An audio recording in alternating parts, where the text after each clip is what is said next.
Welcome to PCMC Pop Culture Man Children. I'm your host, Mike Bongiorno. I'm here today with my good friend and yours, Mr. Peter Marsh. Peter, how are you? I'm awesome, man. It's great to be back on the show. And I just listened to all of your Universal Monsters recordings. Yes, So, yes. so I was expecting you to be like, "Ooh." Ooh. Yeah, that's my one bit. Yeah. Um, so before we got on air, you were telling me that you can't wait to make America great again. And I just thought maybe you want to expand on that. Oh, yes. Well, it's sad, man, because you usually ask me at one point during the show, "Hey, what do you got going on your channels, on your Yeah. YouTube channels, your podcasts?" And I just totally got rid of them. I got rid of my social media. I got rid of my YouTube channels. I had a pretty severe reaction to that election, and so I don't have Comic Books Transformed anymore or So the Lastercast. comic books transform doesn't exist in any form. No? But Lastercast continues on with Danny. Yeah. So why, if I can ask, why? Look, we all had an extreme reaction to the election. Hmm. Convicted felon rapist got elected president of the United States. Um, but why did you go? I can't talk about comic book adaptations anymore. I Can you connect those dots for me? And I'm not judging. Yeah. No, no, it's okay. And I mean, I'm a weird guy, and this might not make a lot of sense to a lot of people, but basically, I think, and maybe you can kind of speak about this with your own experience too, that you kind of have to be involved in social media if you're going to be recording and talking about pop culture. Like, you kind of have to be on Twitter or something like that, just so you know what's going Uh, on. yeah, And yeah. I really, really wanted to disconnect myself from that. Like, I realized that was affecting my mental health. Okay, see, I see. See, you should be like me and not have anyone listen to your show and not care about it. Because Oh, that's the place where it is. Because this is just my favorite hobby. yes, You yes. know what I mean? Like I never had a Twitter, or I had a Twitter for like a week, and I never got into Twitter. Hmm. So I never, and I'm not very good at promoting this show. This show. So Well, my Instagram, I really only just Instagram, and my Instagram's just pictures of either my dog and mhm. then or like relating to the show, like if I go to Alamo for something special, or if I go to like a premiere or something, or like or I buy a new toy, like anything related to the brand of PCMC, which is just my normal life, I put in there. But I have less than 1,000 followers. I think I have like 800 or maybe a little bit less. And Oh, on Instagram. on Instagram, yeah. So, I don't know. I think not to sound self-aggrandizing, but when the election happened, I thought, even though very few people listen to my show, for those who do listen to it and they feel the way I do, let me at least give them something to feel good about. Because I don't know about you, like fandom and all of this shit Yeah. really what keeps me going. I mean, it's what kept me going when I was a teenager and I had pimples and braces and no girls would talk to me, and I just be like, I'm gonna go home and watch Star Wars on VHS. Um, Yeah. and now it's still the thing that like gives me meaning and stuff. I mean, that's an interesting observation. You are a fan of Charlie Jane Anders, right? Yeah, Yeah, Charlie Jane Anders has this book that's on writing, but it's particularly about like staying positive and using writing to not I read give it. in to hopeless. Okay, you know what I'm talking about then. Never say you can't survive. Right, right, right. And I Yeah, it's feel a like, great book. yeah, and I feel like that book is even more like necessary right now, right? Where the way that the world feels at the moment. And Charlie Jane Anders, like, there's a big part of that book. You know this, but just for your fans, that like it talks about how our passions, our things that we love, our fandoms, the communities that we're in, that can be like a life vest or something in the Yes, yeah, ocean, like a thing that absolutely. keeps us. Yeah, You know, yeah. I really have I feel very like powerfully about it because like Hmm. the word fan comes from the Latin fanaticus, which is someone devoutly religious. Yeah. So in rooted in the word fan is the idea of you're not just obsessed with something, but you're obsessed with something that helps you find meaning. And when you Mm, think about it, every religion is a fandom because every mm, religion is linked to some document. right? No. The Quran, the Old Testament, the New Testament, the writings of Buddha, like, or every episode of My Little Pony Friendship is Magic. It's all the same shit. It's all this narrative or this document has all these ideas in it, and I'm connecting it to my experience. Wow. This is getting really fucking profound. And I appreciate that. I was watching this show last night. Let's go just on a fucking tangent and just alienate all your viewers. But did you Sure. watch this show called The Patient that was on Hulu? It was with Steve Carell and Domhnall Gleeson. Do you know No, what I'm I talking did about? not. I haven't seen that. No. Okay. So anyway, Steve Carell's this like therapist, and a big part of it is like his Jewish identity and like his life and stuff. He gets kidnapped by Domhnall Gleeson, who has him do therapy sessions in his basement because Wow. Domhnall Gleeson's a serial killer and he wants to stop being a serial killer. Oh, that sounds awesome. Anyway, there's like all this Jewish stuff in it, and they bring up Viktor Frankl and his book Man's Search for Meaning. I think that's Yeah, or I like read that Man's too. I read that as a kid. yeah, yeah. And it's funny because like in the episode last night, Steve Carell quotes that book and he says how like he thinks that meaning is the main thing that kind of keeps us alive. And honestly, no joke, this is really sad, but like when he's saying that, and he's talking about fucking concentration camps and serious stuff, I'm sitting there thinking about like Transformers and Star Wars, like But I'm me like, too, man. yeah, yeah, yeah, yeah. That's Yeah, but obviously like we could laugh at it because yeah, of yeah. the silliness that you could see perceive of it, but I Yeah, yeah. think it's totally right. I mean, like Yeah. like even when you like I don't go to church, but I remember going to church as a kid. Like they would read from the Bible and then they would interpret what they read. Mm-hmm. It's like a podcast, and they'd be like, Mm, maybe this is like this and this is like this, and it's like deriving meaning. Um, mm. so I think I don't know. I think, well, this is along we me saying I think you should continue doing stuff. You should, get- Oh, you should, because I like comic books transformed. thank you, thank Worried you. about your co-host Brian. I don't know what he's gonna do now with his life. Right. Yeah. Danny at least has his daughter to continue doing Last Cast with.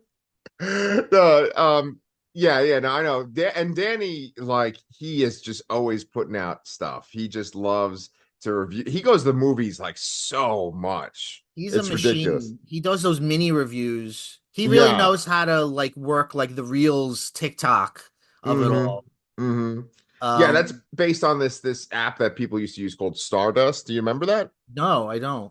No, that's where it all comes from. It's like Stardust. It was this app that you get on your phone, and you would just make a 1 minute review of a movie, and you couldn't go Oh shit. longer. It was just like you could only do a minute, and so you would have to like record over and over again, so you would say everything correctly and not just Oh like wow. I don't stutter remember that for. at all. I would have loved Mhm. that. I should have done that. Yeah, yeah, yeah. There was this guy Chris that started the channel with us too, besides Danny, and Chris is awesome too. And Chris was really good at making those Stardust reviews. You know. Do you do I know some people are super into letterbox reviews. Do you do that? I used to do that, but and I do this thing where I don't know if you do this, but I actually write down every single movie I see, like when I see it, just to kind of keep track for the year. Do you do that or no? I don't do that with movies. I do it like I use Goodreads and I'm pretty Mm-hmm. good with like the things I read. Mm-hmm. But I remember Yeah, I you do that. used to do a lot of Goodreads reviews too. Yeah, I don't know, man. I mean, like even before this fucking political nightmare, I just have like existential crisis after existential crisis. It's like part of my personality. And so sometimes I'm like really into writing reviews and Sure, getting yeah. people to notice that kind of shit. And I do Goodreads. I did Letterbox, but then other times I'm like, I don't have time for this. I have to go, look at my phone for 15 minutes instead or take a nap. So, but I mean, like, just to kind of tie it all back together to what you're saying and meaning, I do think that one of the things that I'm good at, which I'm not good at most things in life, like most things that make an adult like successful, I'm not good at. But I do I think hear that you. but one thing I feel comfortable doing and like have confidence in is like talking about like media, specifically like genre media. You know what I'm saying? Yeah. And, Yeah. and so, so I'm with I you, think I'm man. always going to do that in some capacity. That's why I'm here today. Yeah. Yeah, yeah, yeah. Yeah, I just started. I stopped teaching for like 5 years, and I went into human services, which is what I still do full time. But I just started teaching again a film class, just Yeah. like one class. Whereas Yeah. when years ago when it was all I did, I would teach sometimes 6 or 7 classes a semester. It was insane. Yeah. But I'm teaching one class, and it's just like, it's not a lot of money to teach one class. But I'm like, you know what? I'm getting a little bit of money to talk about film.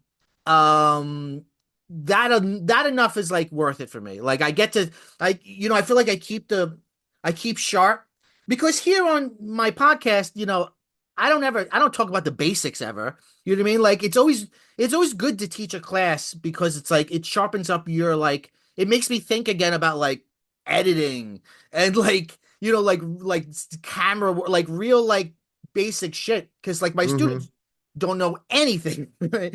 So yeah, I it's an important part of my identity too, I think. Yeah. Absolutely, I feel like I've done thought experiments like I need my job, right? I would die without my job. But what if for Right. some reason my job was like, we don't like that you make a podcast.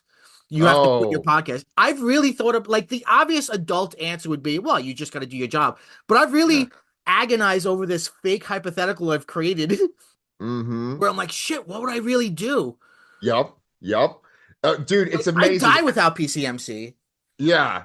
Agonizing off of faith hypotheticals, that's actually probably my biggest hobby that I have, even more than reading comics. You Yeah. know, is just worried about those things. No, I know what you're talking about. You have to have this. I've actually had that same worry about my shows and like how they're connected to Twitter and all that kind of shit. Right. Um, and I just basically got rid of all of them, which is like I'm glad that you had me come on today because like otherwise I wouldn't be talking about any of this shit, doing any kind of recordings, you know? Marvel stole my idea for What If. I created What If, but it was like, what if RFK bans antidepressants and I have to not have antidepressants? How will I live? Or Holy another one shit. was, what if what if I lose my job and then I can't afford anything? So those are the what ifs I used to do. Oh man, dude, that was like a stand-up joke, right? You were thinking if you went back to your stand-up career, you'd do that. It's a premise, not quite a joke yet. It's something. Okay, It needs to it's be no, worked it's out. good. God, yeah. I mean, the hypotheticals, all that shit.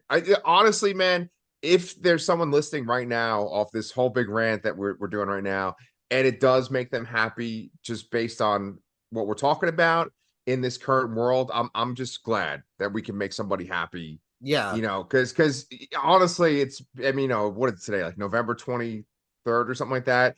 Like it's been a crazy Yeah. fucking 2 or 3 weeks, I right? know, right? It's only been a few weeks. I know. All right. Let's talk about what we're here to talk about, which is Arcane, which we all call it Arcane. It's actually called League of Legends, Right. Arcane. So let me ask you a question I know the answer to. Okay. Have you ever played the video game or League of Legends? Oh no, you're gonna say you know the answer to, but like you're thinking I did play the game? I think you did not. Oh, okay, good. You're right. I totally did not play the game at all. Yeah, I'm No. sure that's neither have I. Yeah, yeah. It's so funny. I didn't really know what type of game it was until I did a little research last night. And Mm-hmm. Mm-hmm. I was like, let me look at the game and some of the lore of the game. And I was so surprised. It's not even a narrative game. It's Mm-mm. a MOBA, multiplayer online battle arena game. It's just like a fighting game, Yeah.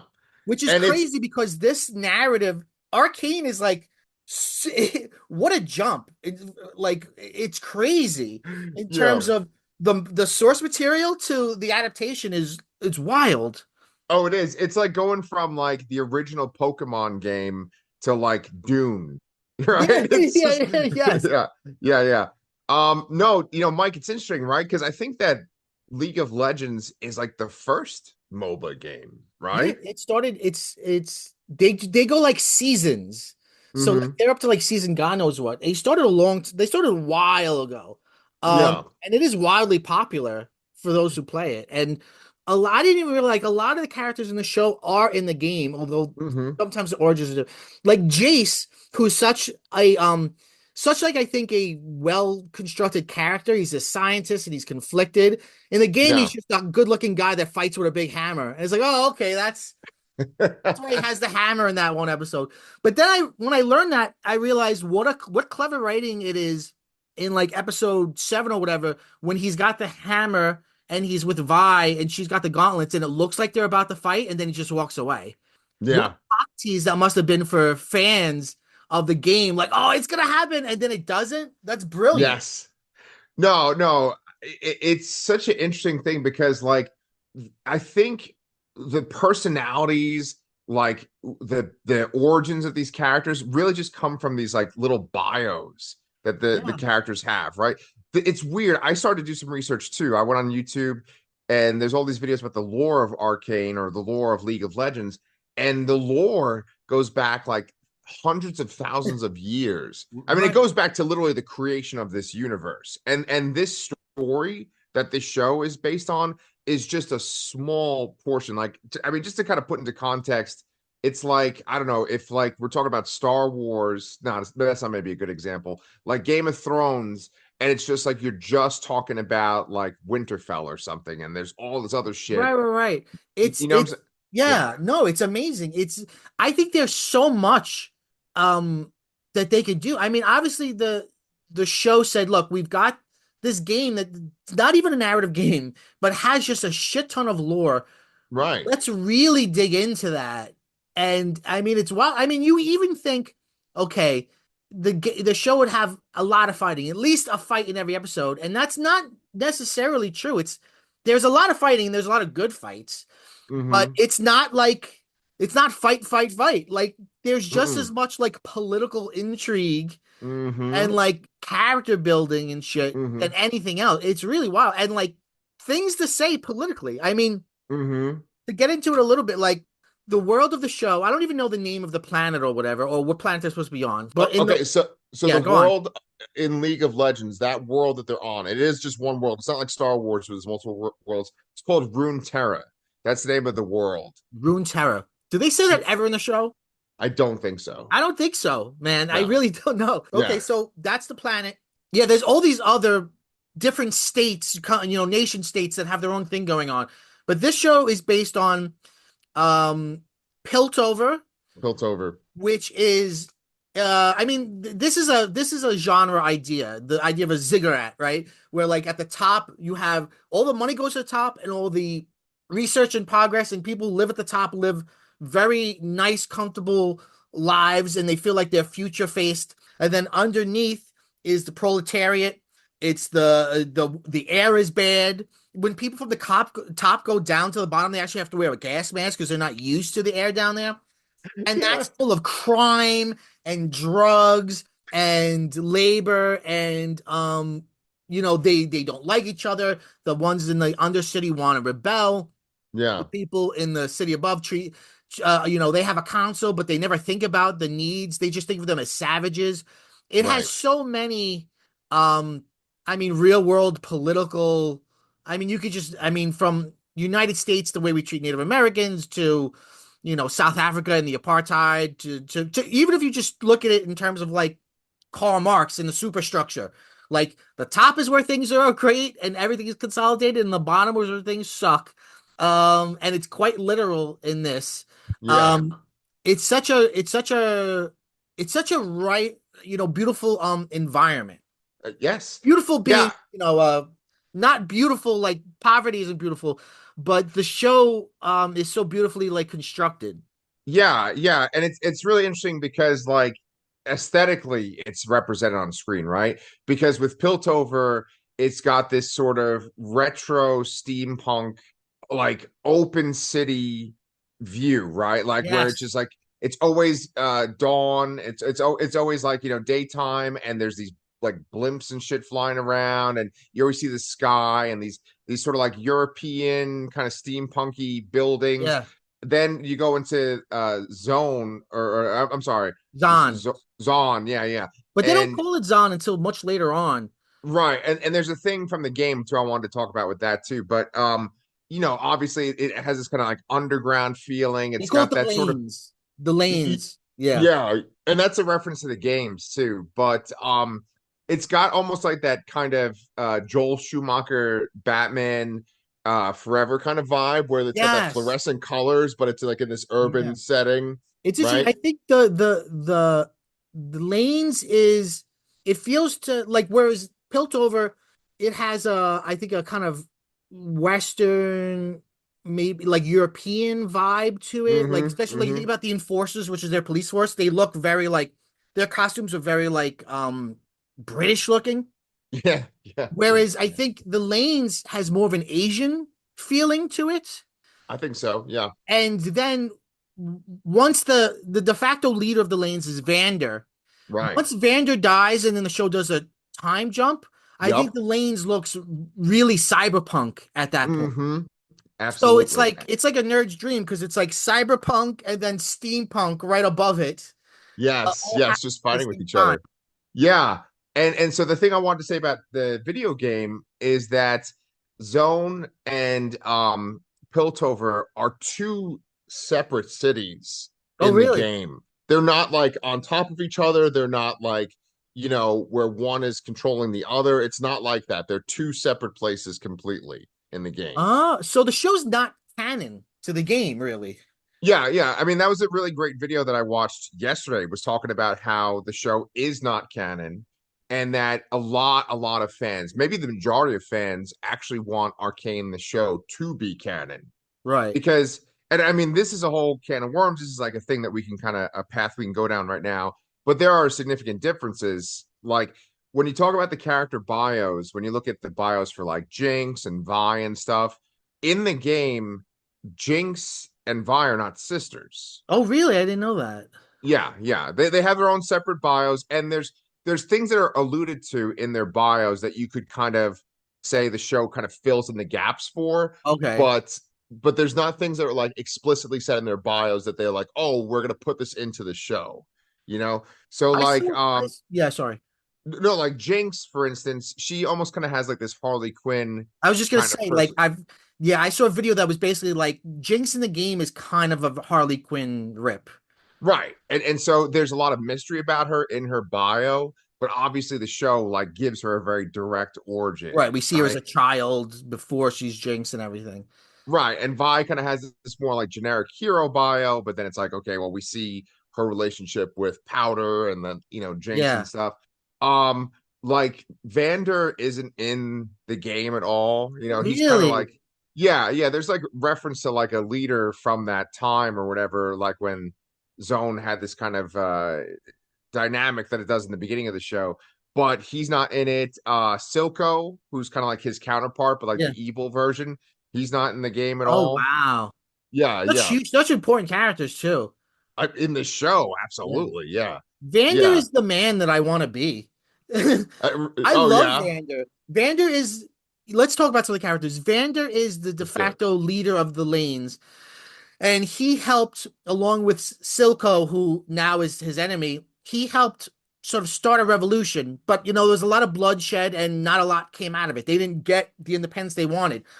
So, as a sort of penance in a way, Vander decided to take in some of the children of people he fought with that died because he felt like it was his responsibility that they died and it was his responsibility to bring up their children. So Vander's this huge, big, tough guy. Like he's huge, like physically muscular, but he's Yeah, older, he's gruff, he smokes from a pipe. yeah. He used to fight with these giant gauntlets on his hands and but he's also like this dad to all these like street rats that he's taken in, Right. and he also has a deal with Grayson. Yeah, Grayson. Yes. Grayson, who's the sort of, I think, the sheriff of the enforcers in the overworld, Piltover, where they kind of like have this uneasy agreement where it's like, listen, don't start trouble here. I won't start trouble there. If every once in a while, if I need something from you, like I'll try to give it to you. You know what I mean? And we'll keep peace that way. And that's sort of where we begin the show, where there's an uneasy, unofficial alliance between the top and the bottom where they try Hmm. not to fuck with each other. Right. But then due to a robbery that goes wrong, there's a huge explosion in the overworld, and that brings all this stuff to light and creates all this political. I mean, what's interesting is the whole the you've seen season two, right? No, no, Oh, no. okay. Right now we're doing season. We should say that. We should have said that out the gate. We should. Yeah, yeah. Season two is out. We're doing season one. When you hear us next week, we'll be doing season two. Okay. Yes. Yeah. So I haven't watched season two yet, but the war is in season two. Like the whole season one is just the very last thing that happens in season one is the war basically begins. Like Jinx fires the first shot that begins the war. Right. So it's all this sort of like political lead up to a war. Right. Um, but then Silco he was the partner of Vander, and he's got like this deformed eye that he uses. Well, we'll get into that in a second. And then Yeah. we don't have to go through all the characters, but then there's the two sisters, Jinx and Vi, Right. and there's Jace, and then there's Mel Madeira, who is this council member who she's more of like she's a very political character. You don't totally know what she wants, but she's kind of Right. playing everyone in a way. Right. I guess Jinx is the real like if you had to be like who's the headline, who's the marquee person, like it's Jinx. Absolutely. Yeah, the sisters, like when you look at all the media and all the like posters and stuff, it's always based around Jinx and Vi, right? For this Yeah. show. They're the main people. They're kind of who I expected. I mean, when you watch like the opening credits and stuff, which has that song by Imagine Dragons, there's a Yeah. lot of like pictures of them as statues Yeah, yeah, kind of yeah. fighting each other. But you know, what was interesting to me watching this show and going through each episode was that they would introduce these like side characters. Then the side characters had some depth to them, but Right. then the side characters would have their own side characters to Yeah. where you had like a cast of like 50 characters that you're following. You It know, expands very quickly. yeah, yeah, And a yeah, lot of the episodes have a cold open that is like a flashback of one of the characters as a kid. So maybe even right. a character you never even really thought much about, like Caitlyn, and then you Hmm. see her as a kid, and you're like, oh, okay, so there's all this depth to her too. Yep. Yeah. And especially when like okay, so then like let's just go with Jace, for example, right? Jace is in the game. He's got this guy with this big hammer. When you are introduced to him, I think it's in the second episode. He's not even in the first episode. Oh, right. So then you're introduced to him. Then you get introduced to this guy, Victor, that starts working with him. Yeah. Then eventually with Victor, you see that Victor had kind of like this mentor. Wow, I can't even talk this morning. Mentor named Singed, right? And then you see that guy in the past, and you see Victor in Yeah. the past when he's a kid. You know, so and then and it's all connected because that guy Singed that was working with Victor also works with Silco, Right. right? And by the way, Singed is in the League of Legends game Oh, is he too. really? He's a character, yeah, but his origin and stuff is very different from the way it is in the show. Caitlyn is a great example of a character that like she gets introduced a couple of episodes in, and then she becomes a crucial part of the story because she's so involved with the two sisters, Yes. right? So I mean, you just get introduced to like one character, then there's like their spin-off character, then those characters, get spin-offs of, and then you see their origins of these like cold opens.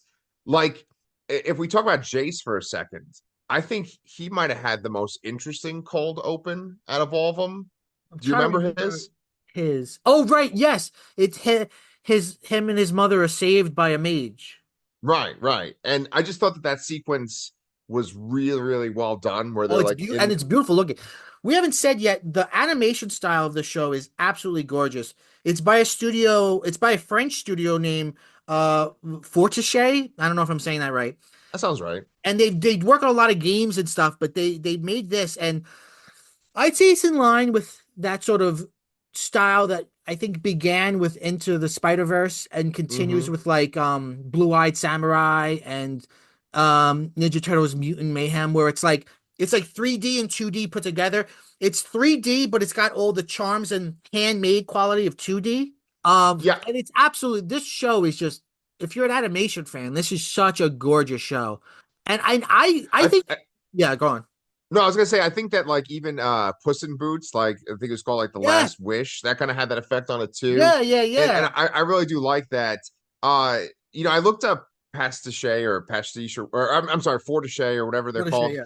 and they haven't really done that much. They did like a Rocket Raccoon and Groot show, Yeah, and, yeah, and then they did like the music video for the Imagine Dragon song for this yeah. show, and then they did another music video with like a K-pop band that's connected to this show too. Okay. But it's got that effect. And the people that made the show, I think that they're connected to the game. This guy Yeah, Christian Link and yeah, Alex Yee, and their credits don't really include anything besides Arcane, yeah. right? And I think that they're basically from the studio, which the name of Riot. the studio, yeah, Riot Games. Yeah, And I know you were going to make a point, but like one thing I just want to say real quick is that we're kind of living in this golden age of video game adaptations right okay, now, yeah, right? Because I yeah, mean, like I was just thinking about like this is very similar to The Last of Us on HBO, which I think is excellent. yes, And, yeah, yeah, that's basically where like the creator of the game, the main writer of the game, was like the showrunner right. for the show. Involve And those people, involve the people who made the game, and I yeah, think shows work better than films when yes, adapting because there's these large expansive texts like to it seems to just be working out better to do a show based on a game. yeah. And I mean, the person that plays Jinx, Ella Purnell, Yes, she's on Fallout, which is yeah, another really great video game yeah, yeah, adaptation. yeah. You know, I so was gonna say that I think we're also to your point living in a great like golden age of animation. Animation is mm, I mean, look, Netflix, we could talk about their practices, how much they fucking charge us and whatever. right. Netflix animation, I mean, just like Love, Death, and Robots, which is I Mm, think the best genre thing going right now. We've done episodes on PCMC of every Love, Death, and Robots season. mm, um Shira. mm. Now they're very invested in anime. Cyberpunk, another based on a game that people Yep. don't even like that much, but the show Cyberpunk Edge Runners is fucking phenomenal anime. um Nimona, we just did an episode PC on Nimona. They are just oh, what's the other one? Mitchell's versus Machines. Oh, that's a good one. Netflix is doing, but it's not just Netflix. There's just amazing animation right now. It's just like such a great time for animation. Yeah. Um, I think this totally goes in line with that because no one, I don't think anyone expected this show. Like it's almost like the Andor of fucking like video game adaptations because everyone's like, oh, a game based on legal. Oh yeah, I've heard of League of Legends or whatever. And then out of nowhere, people are like, holy shit, have you seen Arcane? And you're like, Yep. no. And they're like, it's so much better than it has any right to be. Right. Right.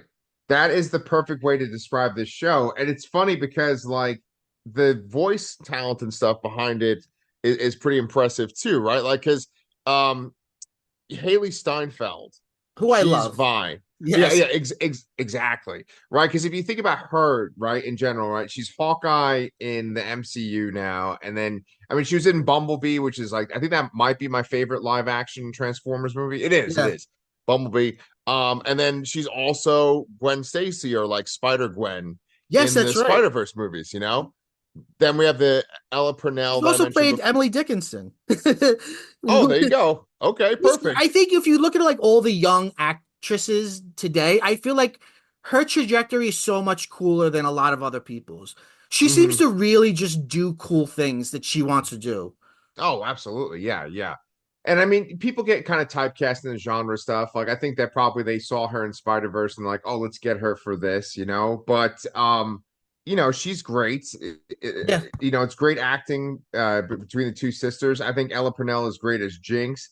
Then you have this one guy, he's not as well known, but what do you call it? His name's Kevin Alejandro, and he's like one of those actors that like when you see him in something, you're like, oh, I know that guy. He was also in this, and he was in this, and I Yeah. remember him from like True Blood when he first showed up, and then Okay. he's Jace, right? Okay. Then Caitlin is Cho Chang from the Harry Potter movies. Oh. Yeah, Oh wow. Okay. yeah. So I Wow. mean, like Really you interesting have casting. yeah, exactly, exactly. And then like I don't really know who this guy is, Jason Spisak, but he plays Silco, and I think Silco has He like a must be a very video game guy because he don't even have a photo on IMDb. It just shows one yeah, of his characters. So he must be like yeah, a mainly an animated guy. But he's yeah, incredible. He's really good. exactly, exactly. And so like just kind of going back to like how deep the show is and complex and stuff, like that Silco thing, for instance, right? I remember watching the first episode and they show Silco in the very last scene, and I'm like, oh, okay, this guy's gonna be the villain, and his plan is gonna be that he's going to like create some kind of monster or some kind of thing that's gonna attack people from zone, right? Like Right. that's gonna be like their way they're gonna rise up, right? That Don. and you're Zahn. I'm sorry, I keep fucking saying that. I'm sorry. Like Timothy Zahn. There you go. So anyway, Yes. then they have this one cold open where Vander, this guy that you kind of look at, like you said yourself, you kind of wish you could be Vander. He's this like noble guy. He's like strangling him underwater, Yes. you know? And And that's so what that's how his eye got fucked up somehow. right, right, Yeah. exactly. So I just like the depth of the show, and like I feel like my wife, who really does not like genre stuff in general, would even like this show. I mean, it maybe is a little too action heavy for her, but Uh-huh. it's just it's much more with like something like Game of Thrones or like some kind of Yes. show that has like political intrigue than it is just like straight up action video game adaptation. Yeah, it's a story more than Yeah, anything. I mean, there's a yeah, lot of well-written dialogue. The characters aren't there just to fight. The characters are there no. to tell a story. Our Yeah, hour we've got a little bit of time, but I want to yeah, make sure we get as much out of our hour as we can. of course, of course. Let's talk about Shimmer versus Hextech because I feel like these two elements. There's a lot of dichotomies in this show, and this versus that. And two major elements are Shimmer and Hextech. Hmm. You could take one, I'll take the other. Well, go ahead. You take the one you want most. Go ahead. All right, so I'll talk about Hextech. Hextech, well, first of all, the backdrop of the story, going back hundreds of thousands of years, is the world was full of magic and these mages, but they got into these political fights, so there was all these wars. So there became this emphasis on nation states that did not use magic at all and only relied on science and science progression, which is sort of what Piltover is the like number one example of. Right, And science and magic is thought of as like something you should not mess with. Like it's illegal to do anything having to do with magic. right, exactly. Um, but Jace, he, as you said, a mage saved him and his mother during the war. So he feels like there's such good that could come out of magic. So he starts experimenting with these little gems which have magic power in them. And he's trying to sort of blend science and magic, use science to harness the power of magic.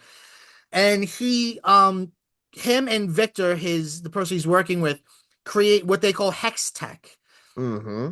technology that's powered by this magic. And there's a time after 4 episodes, there's a time jump in the show where we go like up ahead 7 or 8 years. Yeah, And Hex Tech it's made Jace rich and powerful. It's made their economy better because they could use Hex Tech basically to like transport things like very far across the world. yeah, So commerce and trade has completely gotten better. Everything has advanced. He's gaining political power because of how he's like imagine Elon Musk if Elon Musk was a good person and not actually a dumb guy. yeah, yeah, yeah. Like wasn't straight And up garbage. yeah, if he wasn't like a garbage person who disowns his own children. Um, Right. that's Jace, and that's Hextech. And Hextech, where we the second half of the show, there are all these political powers that are like, hey, we could use Hextech to make weapons, and Jace is like, I don't want to do that. My whole thing was to make life better. And his mentor, this little furry guy, who's I think in the game they're called Yordles or Jordals. Yeah, yeah. I think They're like Jordals. little Yeah. gremlin guys, and his name is Heimerdinger, and he's like this old wise scientist. He's very like Yoda vibe, and Hmm. he is like, be careful, don't use this to help people to make everyone's lives better, even people in the underworld. And then eventually, like, he's manipulated into kicking Heimerdinger out of the council, and basically all this political shit happens. But Yeah. that's Hex Tech. Hex Tech is using science to harness his power to create weapons, to create all sorts of technology, and much like nuclear weapons, like the underside wants it. They feel like if we can get our hands on some Hex Tech, um, then we'll have something to barter with in this conflict. And that's what Jinx does. Jinx steals some Hex Tech. She steals a gemstone. Right, right. It all comes down to those gems, right? That's kind of the catalyst for the whole story. Right, That they discover those gems in Jace's apartment in the first episode that causes this explosion that brings all this attention to them, brings attention to him. right. He's gonna be like, you know, expelled from the university that he's at in the beginning of the show. Then he runs into Victor. Um, Victor, he's an interesting guy too because he there's problems with his body and he has Yes, trouble walking. He eventually kind of experiments with Hextech on himself because they have this thing called what the hex core, right? That that yes, that that kind of cube or whatever. And he's experimenting with it. You see that it can affect organic material, and so he thinks that it can like heal him or make his body, yeah, you know, better. And at one point, this is a part that really stood out to me in the show.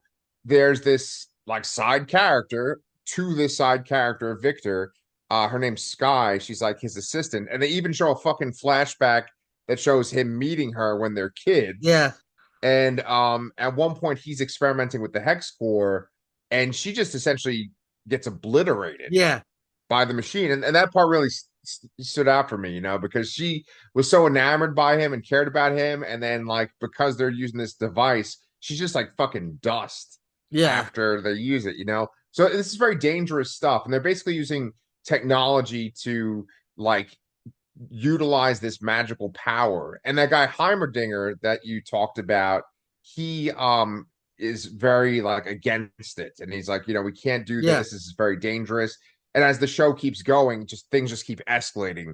They use it in yeah, these smaller devices, then they use it like it just like they just keep advancing the way they use this stuff yeah. in Talk, dangerous ways. talk about Shimmer. So Shimmer is almost like it's like a yin yang. It's like the opposite point where it's used by the people in Zaun. I finally said it right this fucking Yeah, time. We're like 50 minutes in. But it's used as like a drug. And the very first character is this thug named Deckard who attacks the main characters in the first episode. Silco gets him to take like a potion of it, and yeah, it makes him into this like roided out monster, yeah, like a Hulk almost, right? And the people in Zaun use it throughout the whole show. It's kind of like their bootleg use of the crystal, yes, like yes. In a way, yeah, yeah, and I know we're kind of like taking big picture ideas and like real world ideas and kind of analyzing it into the show, but like it's almost like the CIA like giving drugs to oh inner yeah. city It's people. it's Silco's power comes from being from Shimmer. He disseminates Shimmer throughout the lanes, gets Right, people addicted. right. He has factories that manufacture Shimmer where he uses child labor. Shimmer will, like you said, it will make you feel strong and powerful and give you strength, and it will heal you temporarily. But also, the more you use it, you'll begin to deform and get sick, and it's highly addictive. And it's like a, I don't know what, it's like the One Ring. Like, it gives you power immediately, but the more you use it, the more it kills you. Right. And uh it comes, if I'm understanding this right, it came from a natural mutation in some like animal that what's the name of the scientist that Victor knew as a Oh, Singe? Cinder, Cinder? Singed. Whatever. He like extracted it from that animal and then synthesized it, and that's what runs the whole economy down there. Yes, yes. And it's funny because like throughout the show, just things keep escalating to where they have these like hex tech weapons within the last two episodes, and then like in Zon they have like these suits that look like they're something out of like Bioshock or something, where there's like Yes. people in these like almost like underwater suits, and they're like infused with shimmer, and they kind of fight each other. There's this big Yeah, battle yeah. at the end. Um, It's great stuff, and I'm sure the people that like the games eat all this shit up. But like as someone that has never played the games, didn't know anything about League of Legends, yes, me too. I love all this shit. Yeah, It's great, yeah. it's really great. So Hmm. I have two questions to sort of wrap up with. Yeah. One is, what is your what's your biggest critique of the show? Well, and it could be specific or it could be something bigger. Just some critique you have of like, you don't think it works. And then the other question is, what's your favorite fight?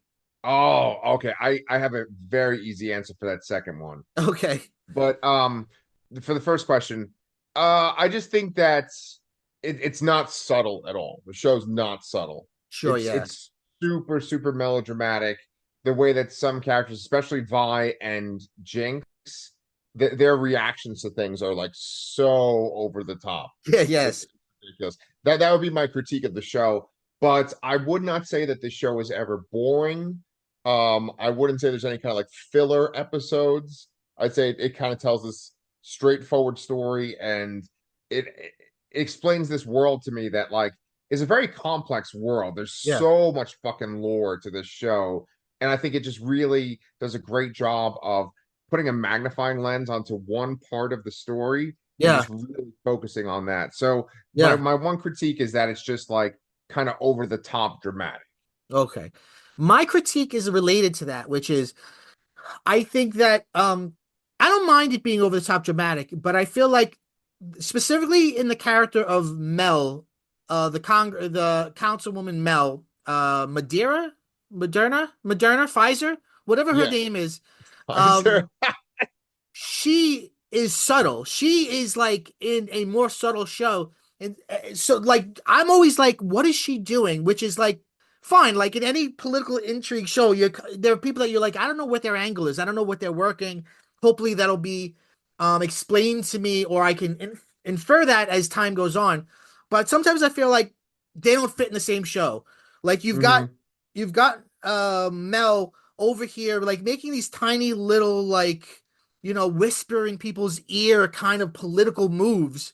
And then over here you have Jinx like bah and shooting people with fucking Gatling gun that hangs from her hip. And I Yeah. love both, but it's sometimes I wonder if those flavors really work. Because what happens is I could see a younger person just being completely bored with the Mel character, being like, oh, she's on screen again. Nothing cool happens when she's on screen. Yes. But there is this one cartoon sex scene with her and Well, Jace. that's hot. Yes. Oh, Uh, Jason's so hot. They showed this one part where he's sitting without a shirt on and he's fucking doing something. yeah, yeah. I think with a hammer. Yeah, no. Yeah, yeah. Her last name is Murdarda. With Darda. Yeah. And they show her mom, and there's sexual stuff with her Oh mom yeah. too, where she's Yeah. like in a bathtub and her legs are spread This is and like a bath made of milk. It's very weird. yeah. Yeah. Yeah. It's Yeah. like, she's a spin-off character, and then we get introduced to her mom and her own history, and it's like, Right. And the what the mom hell is going seems it's to, from the good. trailer of season two, it seems like the mom seems to have a big effect on things going forward. I And the agree. mom seems to be one is like, hey, our nation needs hex tech weapons, so let's make this war happen here so we can all benefit from it. So the mom, she comes in like in the second to last episode, but seems to has a huge part in it. Yep. Yep. Yeah. If It's going to expand more in season two, and I have no idea where they're going to go with season I can't two. wait to watch it though. And But I yeah. I really want to answer your second question though. All right, well, let me say one thing. If Go there's ahead. one specific critique I have, which is I don't totally buy, or I don't think they totally accurately sold the idea that Jinx is jealous of Caitlyn. Like that seems to be a Mm, big plotty part of when she meets Vi again, but then she sees Caitlyn and she's jealous of Caitlyn. I don't know. To me that just every time they go back to it, I'm like, this doesn't work. I don't totally buy it. But that's just a hmm. nitpick. Mm. What's your favorite fight? My favorite fights, and I think this might actually be my favorite scene in the whole show, is they're on the bridge. They were going to do this trade-off with the people from Piltover, with the cops from Piltover, and so you have Echo, Caitlin, and Vi, and then Jinx shows up, Yeah, and they blow up all the guys, all the cops with these like little firebugs, and you get down to this point where it's just Echo versus Jinx, yeah, and they start playing this hip hop music, and it's like in full effect where it starts like blinking out between Echo in the modern day, where he's like, a teenager, yeah. to Echo as a little child, and then Jinx as a child and Jinx as a teenager. Right. And it's so cool because it's basically two sequences overlapped onto each other Yes. where it's like them as a kid kind of playing like a game of like pretend shooting at each other, and then as teenagers they're fighting like to kill each other. Yeah. It's playing this hip hop song. It's in black and white. It is so fucking good. It is. It's great. It's great. That's my favorite part of the whole first season. That's all. Yeah, that's my second favorite fight. Okay. My favorite fight is between Vi and what's her name? Savika, who Oh, is Silco's right-hand woman. And yeah. Savika is maimed in the earlier story and she loses an arm, but then she gets a mechanical arm that she powers with shimmer. And like a sword comes out of her arm and she's fucking crazy. And Vander, when he was alive, he his sort of place of operation was the Last Drop, which was a bar. Um, Right. Vi has she took from Jace these Hextech gauntlets, which are these imagine like these like the Hulk hands, these giant hands that you just do anything with. Yeah. She comes into the Last Drop, which has been taken over by the bad guys, but it had been run by her father, Vi's father, and everyone leaves, and it's just Savika and Vi, and they start going at each other, and Vi's weapons are it's really Hex Tech versus Shimmer, because Yep. Vi's weapons are powered by Hex Tech, and Savika's weapon is powered by Shimmer. But they've got so much history together and they're so angry at each other. And they both kind of are angry at Jinx. And there's a part where there's a pool table. The gauntlet, the Jace created the gauntlets to help with mining. That's the like story reason for it. She takes with the gauntlet, she picks up a pool table, throws it in the air, then punches it. It flies onto Savika. Then she runs at it, and before she could get there, Savika's arm sword comes through the pool table and cuts it in half. It Yep. is so fucking cool. It is Yep. awesome. It's so Yep. great. Yeah, and yeah, that sequence is a standout sequence. Savika, it's so interesting because this is just yet again an example of like how this is like a small background character, and then just throughout the show they just get bigger and bigger and Yeah, yeah, bigger. yeah. She's Silco's like right hand woman. Then you even have like these like the cartels or the Yeah, crime yeah. organizations in Zon. There's this one kind of like Asian coded guy or whatever. I don't know what his name is, but he's got one of those weird like jaws where it's like this mechanical jaw. Yes. Uh and he's planning like a coup to basically take over Silco's spot. Finn is And what's that? the gang member of the other gang is named Finn. Thank you. Yes, Finn, right? It's yeah, easy to think of Star Wars, right? But like this was actually like an example of why I like the show so much, because he has this conversation and the dialogue is really sharp when he's explaining things to Savika or whatever her name is. And he has this thing where he has a lighter and he'll open it up and flick it, and there's all this like symbolic stuff where like he lights her cigarette when he's trying to get her on board, and then later on there's a point when Silco kind of shows weakness and he just flicks the lighter open for 1 second. And Yeah. it's just like a reminder of this interaction that they had in an earlier scene. And for a cartoon, there's like so much subtle stuff going Yeah. on, so much symbolic stuff. And that I just, seems I, great too because you're set up, you're psyched out, you're set up to think Savika is going to betray Silco, and then she doesn't. right. She uses her crazy gauntlet to just take him Right. out. It's really brutal. There's some like really brutal deaths and stuff in this show too. Yeah. And season one ends, spoiler alert for all of us, obviously, but season one ends with Silco dying. Yep. Yep. So I guess in season two, Jinx will be this de facto leader of the underground, and I think Mel's mother becomes the leader because the council's all killed too. So Hmm. I think Mel's mother becomes the leader of the above ground. I Yeah. can't wait to see season two. Yeah. Yeah. The way that season one ends is that Jinx has this sort of like rocket It launcher looks like a that shark. looks like a shark, and she shoots it up at the council right at the end, right when they were gonna like give Zaun its independence. Right, which is crazy. How brilliant is that, by the way? They were diplomatically going to give the underworld what they wanted, independence. And as they're doing the vote, she starts the war. Yeah, yeah, yeah, yeah. It's a really great show. I remember seeing a figure of Jinx before the show came out, and it was like in my grocery store, HEB, and I told my wife, I was like, "Oh, I think we should buy this figure because this is from the show that's coming out. I think she's like the main character." And we fucking sold her like really early on when the show first started, but I bet she'd be worth a lot more now. But the figure looks just like the character from the show, Yeah. and then she has that fucking shark rocket launcher Ah, too. so cool. Yeah, Yeah, there's stuff yeah. like that too. It's just so much fun. Well, come back, everyone. Come back next week. Me and Peter will be together again, and we're going to talk about season two. Yes, sir. Thank you so much for being here. Yes, I guess thank you have you. nothing to plug. I don't. It's just my pointless life. So Well, Peter will periodically continue to contribute to this show. And you know what? Just slip into his DMs. He doesn't have DMs anymore because he's offline, but somehow yeah, let him know that you like him and you like his stuff. Peter, thank you. thank you so much for being here. Keep hope alive. We end every Yeah, episode by saying go bye bye.